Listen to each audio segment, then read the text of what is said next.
بسم اللہ الرحمن الرحیم۔ السلام علیکم۔ پروگرام الکلام میں خوش آمدید۔ میں ہوں آپ کا ہوسٹ محمد شعیب رضا۔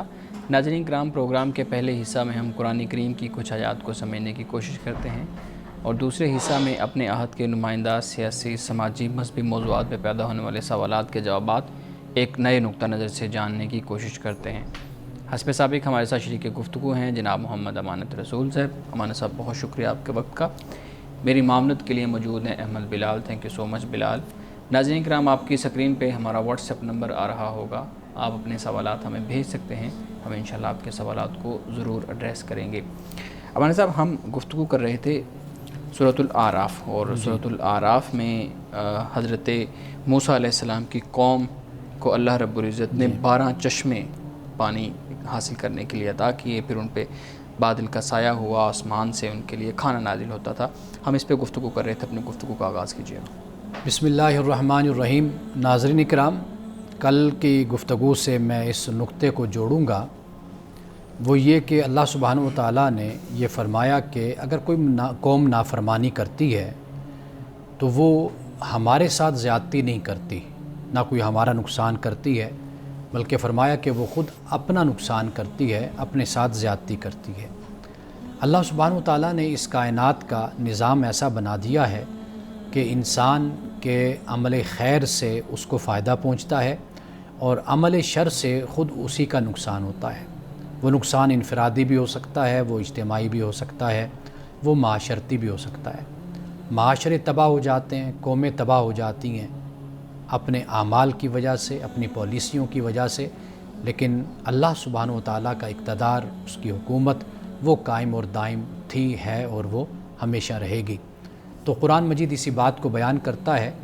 بنی اسرائیل کا کردار اور کارگزاری یہ سورۃ الاعراف میں بیان کی جا رہی ہے، اس وقت ہم پڑھ رہے ہیں۔ اب اس سے آگے یہ فرمایا کہ وَإِذَا قِيلَ لَهُمُ اسْكُنُوا هَٰذِهِ الْقَرْيَةَ، کہ اللہ سبحانہ و تعالیٰ فرماتا ہے کہ ان سے کہا گیا کہ اس بستی میں جا کر بس جاؤ، یعنی وہ بستی فلسطین کی بستی ہے اور وہ یروشلم ہے، یعنی یہ وہ علاقہ ہے کہ جہاں پر یہ فرمایا کہ تم یہاں پر جا کر بس جاؤ، اور یہ بھی فرمایا وَكُلُوا مِنْهَا حَيْثُ شِئْتُمْ، اور کھاؤ جہاں سے تم چاہو، وَقُولُوا، اور کہو حِطَّةٌ، وَادْخُلُوا الْبَابَ سُجَّدًا، اور تم داخل ہو جاؤ دروازے میں سجدہ کرتے ہوئے، نغفر لکم خطایاکم یا خطیئاتکم، کہ ہم تمہارے لیے تمہاری خطاؤں کو معاف کر دیں گے، وسنزید المحسنین، اور ہم احسان کرنے والوں کو یعنی نیکی کرنے والوں کو ہم اور زیادہ ہم عطا کرتے ہیں۔ مولانا صاحب، جو پچھلی آیت آپ نے جس کے ساتھ لنک جوڑا کہ جب اللہ رب العزت سہولتیں انسان کو دیتا ہے، نعمتیں دیتا ہے، جیسے بنی اسرائیل کو 12 چشمے عطا کیے کہ ہر قبیلہ اپنا پانی پینے کی جگہ کو پہچانے اور وہاں سے پانی حاصل کرے، پھر بادل کا سایہ کیا، پھر ان کے لیے من و سلوہ نازل کیا، لیکن انہوں نے پھر نافرمانی کی، اور اللہ رب العزت بیان کر رہے ہیں کہ انہوں نے اپنے اوپر ظلم کیا، ہمارا انہوں نے کچھ نہیں بگاڑا۔ یہاں ایک چیز میں پوچھنا چاہوں گا، یہ جو من و سلوہ ہے یہ کیا ہے؟ یہ کوئی آسمانی کوئی خوراک تھی، جنت کی خوراک تھی، یا زمین سے پیدا ہونے والے ہی کوئی ایسی چیز تھی جو ان کے برتنوں میں اللہ رب العزت کے حکم سے آ جاتی تھی؟ دیکھیے، من کا ویسے ہم اردو زبان میں بھی اور اپنا عربی میں ہم اس کو استعمال کرتے ہیں، تو من سے مراد ہم احسان، جیسے یہ من ایک وزن ہے نا، ہم کہتے ہیں ایک من، تو وہ من کو من کہا جاتا ہے کہ عربی میں اس لیے کہتے ہیں کہ اس میں یہ زیادہ وزنی ہے، تو لہٰذا احسان جو ان سے ہوتا ہے من، وہ بھی وزنی ہوتا ہے، تو اس لیے اس کو بھی من کہا گیا۔ صحیح۔ ایک تو یہ مطلب اس کا ہو جاتا ہے، اور سلوہ کا کہا جاتا ہے، جیسے امام راغب اصفہانی نے کہا کہ سلوہ سے مراد یعنی تسلی کا ان کے لیے اللہ نے اہتمام کیا، من سے احسان اور سلوہ سے تسلی۔ اب یہ تسلی یا احسان کیا تھا؟ یہ اللہ سبحانہ و تعالیٰ نے ان کے لیے خوراک کا انتظام فرمایا تھا خاص طور پر، اور وہ اسی طریقے سے ہی تھا کہ جیسے زمین پر ایک چیز کی فراوانی کر دی جاتی ہے۔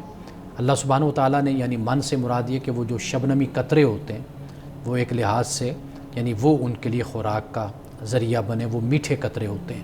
اچھا، تو ایک تو وہ، دوسرا یہ کہ جب سلوہ کہا گیا تو سلوہ سے مراد کہتے ہیں کہ بٹیر جیسے ہیں، اس طرح کے کچھ جانور پرندے ہیں کہ جو ان کی خوراک وہ بنتی تھی، تو اللہ سبحانہ و تعالیٰ نے ان کے لیے ان دونوں کا انتظام کیا تھا۔ صحیح. اور یہ پھر ہمارے ہاں یہ بیان کیا جاتا ہے نا کہ جنت سے آتے تھے اور یہ جنتی پھل ہے، اور آخرت میں جب سب انسان جنت میں جائیں گے اللہ تعالیٰ جن جن کو جنت میں بھیجے گا وہ اسی طرح کی خوراک استعمال کریں گے. جو قرآن مجید کے مطالعے سے ہمیں معلوم ہوتا ہے وہ یہی معلوم ہوتا ہے کہ وَأَنزَلْنَا عَلَيْكُمُ الْمَنَّ وَالسَّلْوَىٰ، ہم نے تم پر نازل کیا. اب نازل کرنا ضروری نہیں ہوتا کہ آسمان سے نازل کرنا، یعنی اس سے مراد یہ بھی ہوتا ہے کہ زمین میں اللہ سبحانہ وتعالیٰ نے یہ سب کچھ انسان کے لیے پیدا فرما دیا ہے. یعنی من اور سلوہ یہ بھی اللہ نے زمین پر ہی اس کو پیدا فرمایا. اب جیسے دیکھیے آپ رات کو جب سردی کا موسم ہوتا ہے شبنم زمین پر اترتی ہیں، بالکل بالکل، تو یہ بھی اللہ نازل کرتا ہے نا. تو یہ ہے. اور پھر بٹیر یعنی خاص طور پر اللہ نے یہ انتظام ان کے لیے کر دیا. تو اللہ کی جو بھی نعمت ہوتی ہے وہ خدا کی ہی عطا کرتا ہے. اللہ کہتا ہے وَأَنزَلْنَا الْحَدِيدَ فِي بَأْسٌ شَدِيد، کہ ہم نے لوہے کو نازل کیا، اس میں شدید سختی ہے اس کے اندر. اب یہ لوہا کوئی آسمان سے تو نہیں اترا نا، زمین ہی سے لوہا پیدا ہوا. تو گویا کہ اللہ اپنی نعمتوں کو اس طریقے سے بیان فرماتا ہے. صحیح. امان صاحب یہاں پہ یہ کہا کہ انہوں نے جھٹلا دیا، ان نعمتوں کا انکار کیا، اور سورہ بقرہ کے اندر غالباً ہم یہ چیز پڑھتے ہیں کہ پھر لوگوں نے اس چیز کا اظہار کیا کہ اب ہمیں زمین سے پیدا ہونے والی سبزیاں اور ترکاریاں اور یہ چیزیں ہمیں جو ہے نا وہ استعمال کرنی ہیں. اگر ہم دیکھیں تو انسان ایک چیز سے اکتا تو جاتا ہے، مثال کے طور پہ 5 6 7 10 15 دن 2 مہینے اس کو ایک ہی کھانا جب کھانا پڑے گا تو اس سے اکتا جائے گا، یہ اس کی فطرت کے اندر شامل ہے. اور اگر بنی اسرائیل کے لوگ اس سے اکتا گئے ہیں تو پھر ان کی مذمت کس بنیاد پہ کی جا رہی ہے؟ یہ میں ایک جگہ پہ پڑھ رہا تھا تو مجھے جو ہے نا ایک معترض کی طرف سے یہ سوال ہمارے سامنے آیا. تو اگر انسان کی فطرت میں یہ شامل ہے تو پھر اس کو بڑا گناہ کیوں تصور کیا جاتا ہے؟ دیکھیے اصل بات جو ہے نا وہ یہ ہے کہ پیش نظر یہ نہیں ہے کہ من سلوہ ہے یا وہ سبزیاں ہیں جسے قرآن پاک نے دالیں بیان کی ہیں آگے جا کر، وہ پیش نظر بات نہیں ہے. پیش نظر بات یہ ہے کہ یہ اللہ کے بندے اسی میں پھنس کر رہ گئے، من سلوہ میں اور سبزیوں میں اور دالوں میں اور ان چیزوں میں، پیاز میں، کہ یہ ہمیں دیا جائے. تو اللہ پاک فرماتا ہے کہ بھئی اپنی منزل کو سامنے رکھو کہ تمہیں اللہ نے قیادت دی ہے، سیادت دی ہے، تمہیں موسیٰ جیسا پیغمبر، حضرت ہارون جیسا پیغمبر تمہیں دیا ہے، ان کی تمہیں صحبت نصیب ہوئی ہے، مجلس نصیب ہوئی ہے، تمہارا لمبا سفر ہے، تم نے ایک اعلیٰ مقصد کو تم نے حاصل کرنا ہے، تم چھوٹی چھوٹی باتوں میں پھنس کر رہ گئے ہو. اصل یہ چیز پیش نظر ہے. مقصد من اور سلوہ دینا یا دوسری چیزیں دینا وہ بھی دے دیں اللہ تعالیٰ نے، یہ مسئلہ کوئی نہیں تھا. مسئلہ اصل میں قرآن پاک یہ بیان کرتا ہے بھئی تم ایک ادنا چیز کو تم چنتے ہو اور جو بڑا مقصد ہے اور بڑی چیز ہے اس کو تم چھوڑ دیتے ہو. یہ ایسے ہی ہوتا ہے نا کہ آپ اپنی قوم کو ساتھ لے کر چلیں، آپ اس کو بتائیں اپنی قوم کو کہ بھئی ہمارا یہ بڑے مقصد ہے، یہ ٹارگٹ ہے، یہ ہماری ڈیسٹینیشن، ہم نے اس کو حاصل کرنا ہے. ہماری قوم یا آپ کی قوم جو ان سے وہ اس میں پھنس کر رہ جائے، کھانے پینے میں پھنسی رہے. تو یہ اصل چیز ہے جس کو قرآن پاک نے ڈسکس کیا ہے. صحیح. ورنہ اللہ نے سب کچھ ان کو مہیا کیا تھا. اچھا مان صاحب ایک اور چیز بیان کی جاتی ہے ہمارے ہاں لوگوں کی طرف سے، اس کو فنی انداز میں لے لیں یا سنجیدہ لے لیں. کہتے ہیں جی یہ جو ارائیں قوم ہے یہ اصل میں بنی اسرائیل کی ایک شاخ ہے، کیونکہ بنی اسرائیل نے پیاز مانگے تھے، دالیں مانگی تھیں، اور چونکہ ارائیوں کو بھی پیاز کے ساتھ جو ہے نا ان کی افیلیشن بیان کی جاتی ہے، تو اس لیے یہ جو قوم ہے یہ اگر اللہ رب العزت سے یہ پیاز نہ مانگتی، آج کل کے ارائیوں کو بھی یہ مخاطب کر کہا جاتا ہے کہ اگر یہ پیاز نہ مانگتے تو شاید ہم آج من و سلوہ کھا رہے ہوتے. اس پہ آپ کا کیا رائے ہے؟ بدقسمتی ہماری یہ ہے کہ جو کوئی خوبی اور اچھائی کسی قوم کی ہوتی ہے ہمارے ہاں اسی کو ہی مذاق بنا لیا جاتا ہے اور اس پر میمز بھی بننا شروع ہو جاتی ہیں. آپ دیکھیے کہ ہمارے ہاں بہت سی قومیں ہیں، مثال کے طور پر شیخ قوم ہے. اب ان کو ہم نے دیکھا کہ بہت اچھے طریقے سے یہ مینیج کر کے چلتے ہیں اپنے کاروبار کو، اپنے ساری تجارت کو.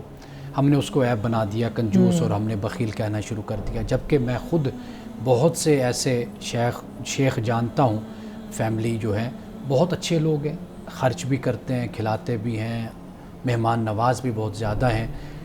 سمجھداری اگر انسان اختیار کرے اور مینجمنٹ کے ساتھ چلے تو یہ تو خوبی ہونی چاہیے. اسی طرح کراچی کی ایک قوم ہے میمن جن کو ہم کہتے ہیں، وہ بہت سمجھدار قوم ہے. بالکل. صرف وہ نہیں ہے، اس کے علاوہ دیگر قومیں اگر آپ پاکستان میں، انڈیا میں اگر آپ دیکھیں تو آپ دیکھیں گے کہ وہ اس وقت بھی کاروبار اور تجارت میں چھائے ہوئے لوگ ہیں. وجہ کیا ہے؟ وجہ یہی ہے کہ وہ بہت زیادہ انتظامی طریقے سے معاملات کو لے کر چلتے ہیں. یہ تو خوبی ہوتی ہے، ہم اس کو خامی بنا دیتے ہیں.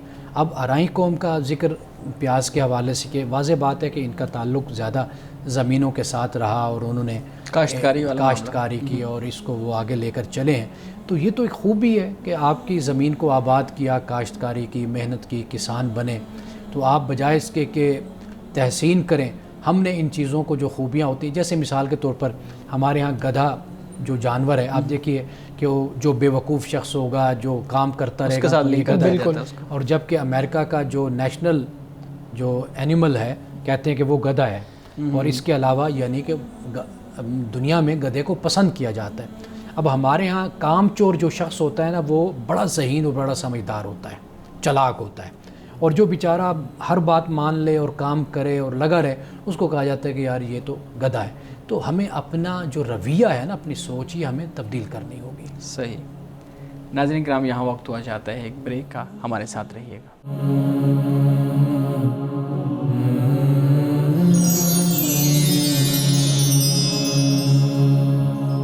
پروگرام میں ایک دفعہ پھر خوش آمدید.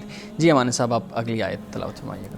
جی اس سے آگے فرمایا فبدل الذین ظلموا منہم قولا غیر الذی قیل لہم، پھر ان میں سے ظالموں نے بدل ڈالا اور دوسرا لفظ اس کے سوا جو ان سے کہا گیا تھا.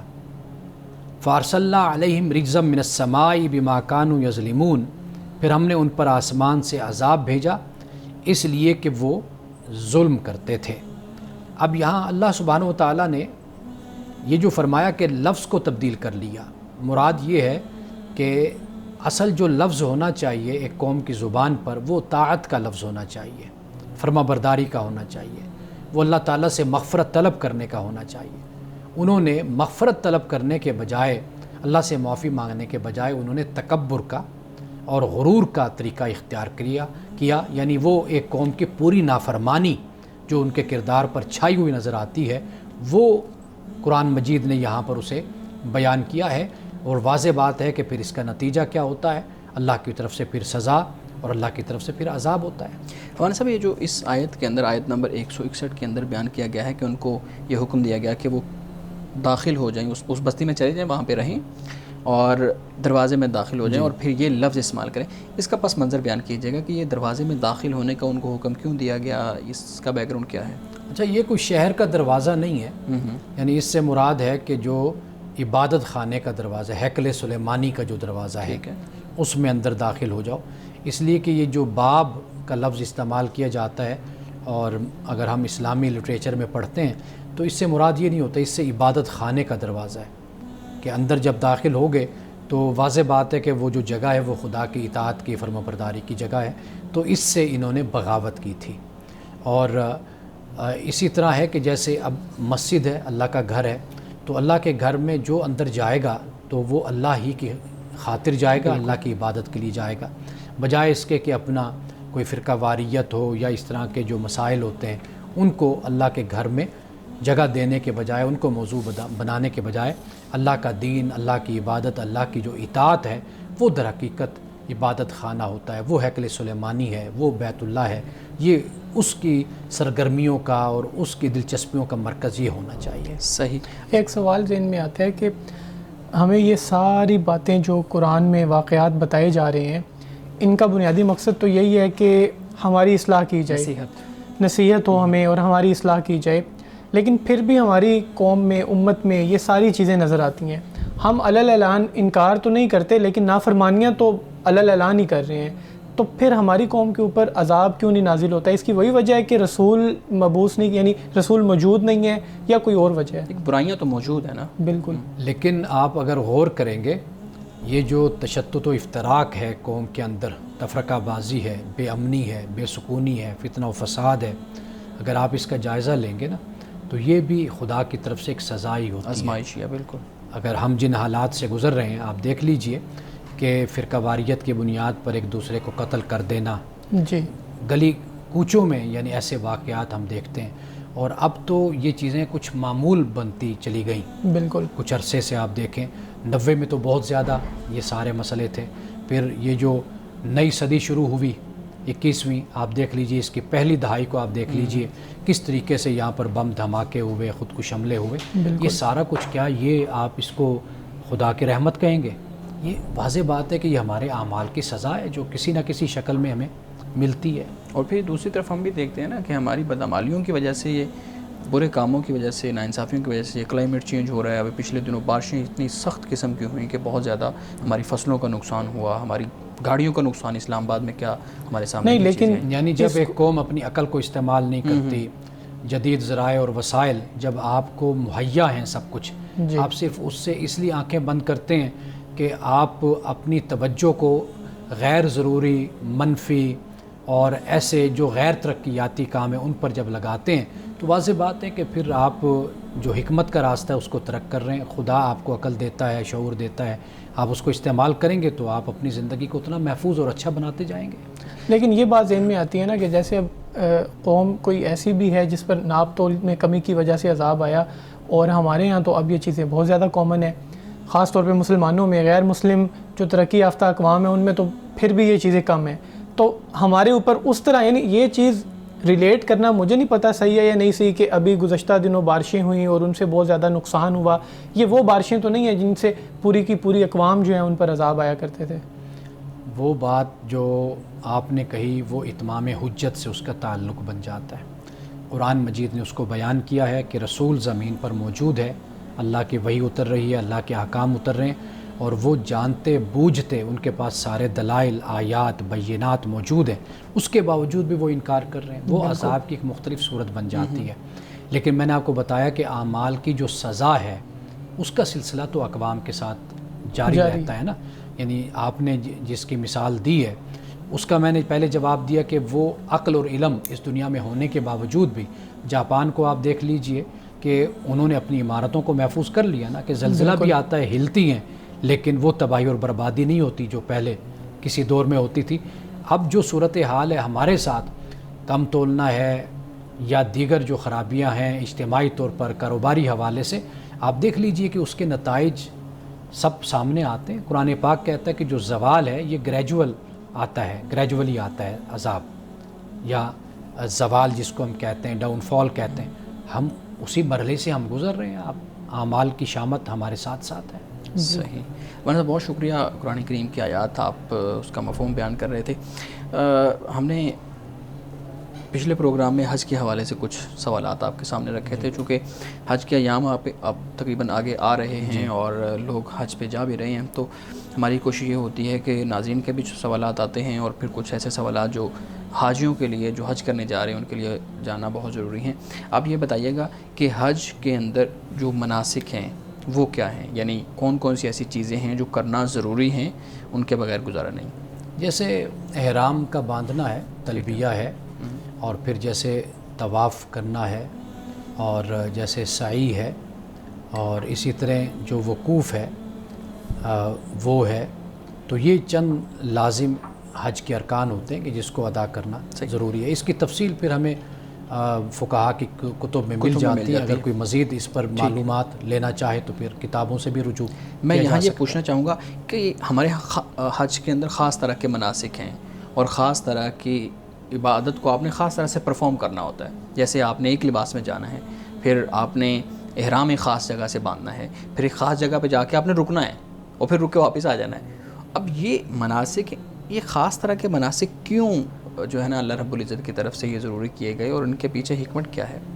ایک تو رسول اللہ صلی اللہ علیہ وسلم کی سنت ہے، یعنی آپ نے جس طرح حج ادا فرمایا اور آپ نے جس طریقے سے تلقین فرمائی، حکم فرمایا، ایک تو وہ بات ہے.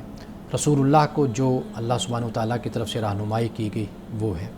اور کچھ جیسے ہم نے پہلے ایک دفعہ پروگرام میں بات کی تھی، شاید گزشتہ پروگرام میں بات کی تھی، کہ حضرت ابراہیم علیہ السلام نے اس کا، یعنی ہمیں یہاں سے تاریخ کا معلوم پتہ چلتا ہے، اور یہ بھی ہے کہ پھر حضرت ابراہیم کے بعد بھی حج کا سلسلہ جاری اور ساری رہا، اور یہاں تک ہمیں بات ملتی ہے کہ انبیاء علیہ السلام بھی آتے رہے اور حج کو ادا کرتے رہے یہاں پر.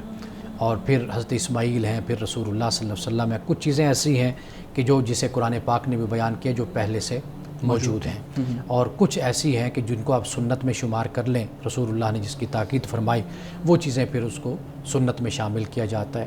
اور پھر ہمارے فقہا علماء کا جو ایک اجتہاد کہہ لیجئے یا استنباط کہہ لیجئے وہ بھی ہے کہ جو پھر ہر فقہ میں مختلف ہو جاتا ہے. پھر جو جس فقہ کو فالو کرتا ہے وہ اس کے مطابق پھر عمل کرتا ہے. صحیح. ناظرین کرام، یہاں وقت ہوا چاہتا ہے ایک بریک کا، ہمارے ساتھ رہیے گا.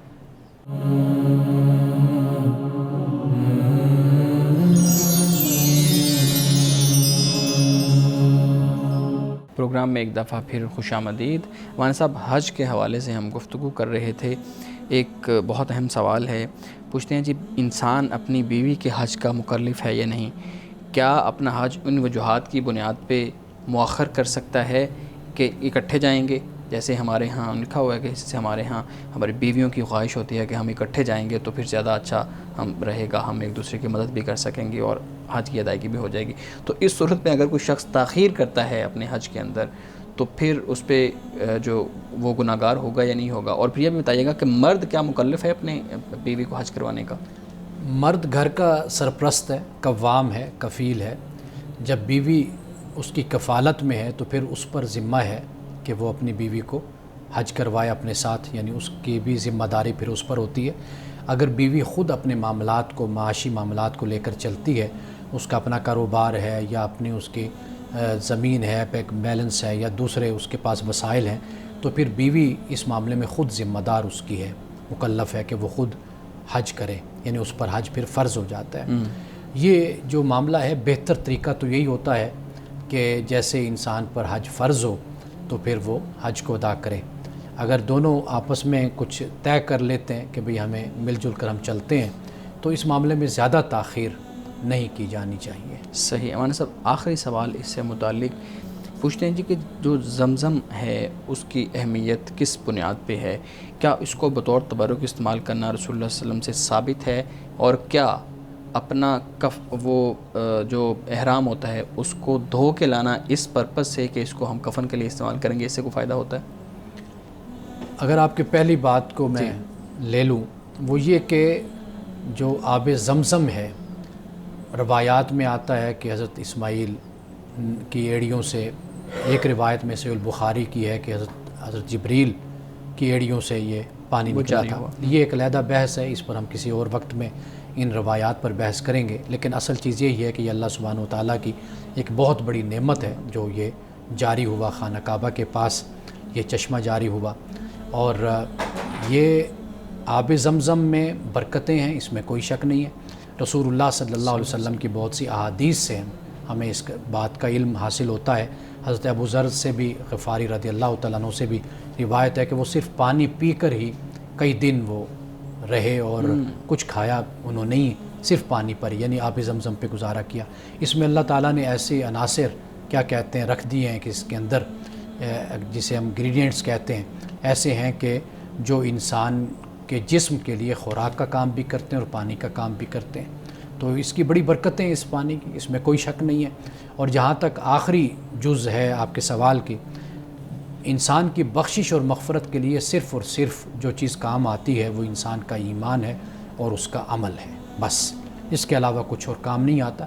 ہاں، ایمان اور عمل صالح اگر انسان کرتا ہے اور بہترین طریقے سے اللہ کی بارگاہ میں پہنچتا ہے تو یہ چیزیں جو ہیں یہ ممکن ہے کہ انسان کو کسی درجے پہ انسان کو فائدہ دیں، لیکن بشرط کہ ایمان اور عمل صالح اس میں کوئی کمزوری نہ ہو. صحیح. جی بلال صاحب پلیز سوال رکھیے گا. جی سر، میں چاہوں گا آپ یہ بتائیے گا کہ وہ لوگ جو سڑک کنارے ٹھیلا لگاتے ہیں، اب وہ جائز یا ناجائز تجاوزات میں کہیں بھی آ سکتا ہے، لیکن میں ایک اور پہلو سے چاہوں گا آپ اس بات کی وضاحت کیجیے گا کہ وہ سڑک کنارے لگاتے ہیں اپنا ٹھیلا وغیرہ، وہ پیسے دیتے ہیں جس بھی دکان کے سامنے بیٹھے ہیں، جس گھر کے سامنے بیٹھے ہیں. ان کا کہنا یہ ہے کہ کبھی کبھار ہم سے پولیس والے بھی پیسے مانگتے ہیں اور ہم ان کو پیسے دیتے ہیں بطور رشوت. تو کیا یہ رشوت دینا ان کے لیے درست ہوگا یا نہیں ہوگا؟ حرام کے زمرے میں تو نہیں آتا؟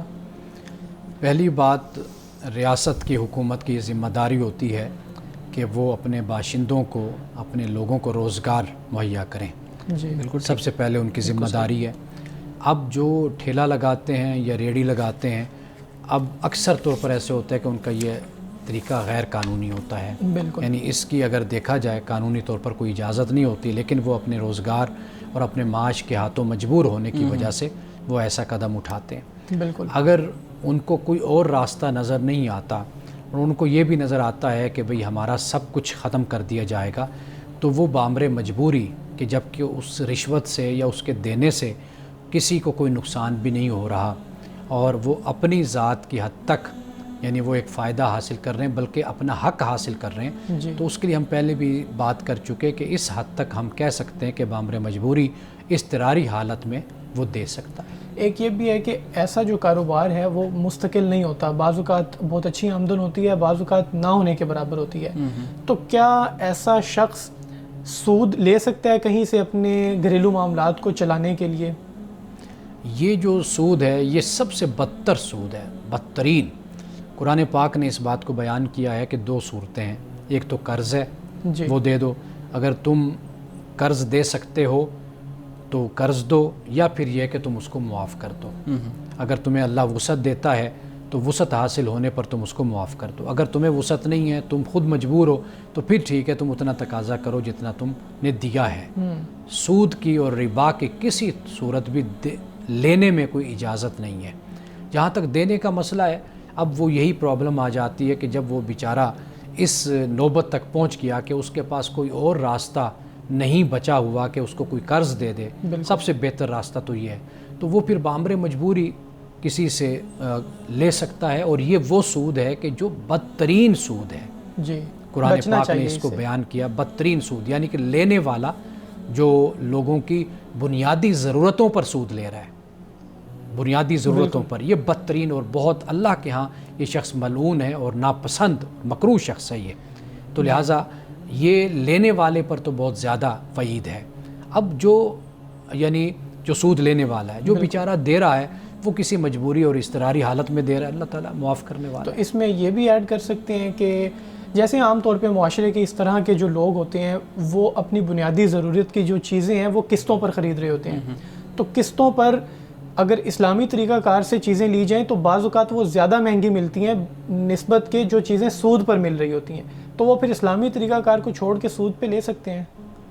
جب آپ کے پاس اگر متبادل کوئی راستہ ہے، ایسا راستہ کہ جو آپ سمجھتے ہیں جائز ہے، درست ہے، اور اس میں آپ کو سہولت حاصل ہوتی ہے، تو پھر واضح بات ہے کہ ہم اسی طرف ہی جائیں گے جہاں پر ہم یہ سمجھتے ہیں کہ یہ اس سے کہیں بہتر راستہ ہے. لیکن اچھا مجھے اجازت دیجیے گا، آپ نے جو سوال کیا وہ ٹھیلے والوں اور ریڈی والوں سے متعلق، ہمارے ساتھ غربت بہت زیادہ ہے ہمارے ہاں، اور کاروبار بھی نہیں ہے، نوکریاں بھی نہیں ہیں، بالکل ساری چیزیں آپ کو پتہ ہے کس لیول تک پہنچ چکی ہیں.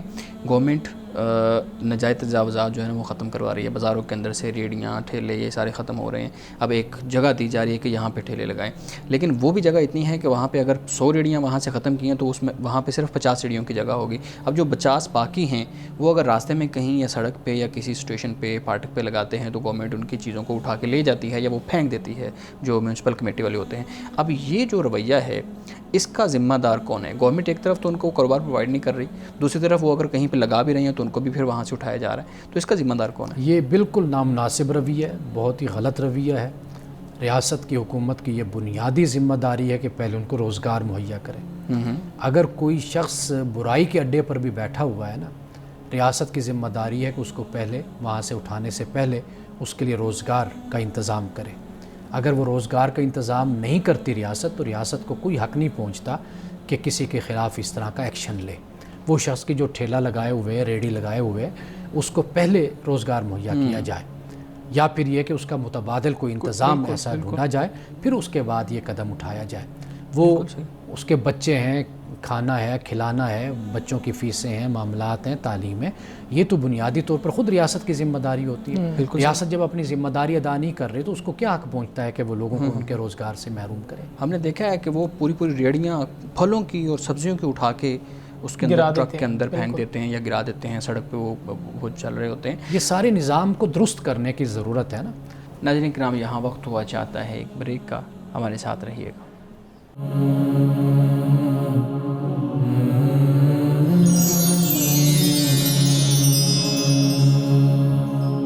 پروگرام میں ایک دفعہ پھر خوش آمدید. جی بلال صاحب، سر یہ بتائیے گا، ابھی جیسے ریڑھی لگانے والوں اور ٹھیلا لگانے والوں کی بات ہو رہی ہے، اسی سے متعلق میں یہ پوچھنا چاہتا ہوں کہ مجھے لگتا ہے جو عام لوگ ہیں، ہم عوام، ان میں بھی اکثریت ایسے لوگوں کو کم تر سمجھتی ہے جو فروٹ بیچ رہے ہیں، ریڑھی لگا رہے ہیں، ٹھیلا لگا رہے ہیں، بڑا ہی کم تر ان کو سمجھا جاتا ہے.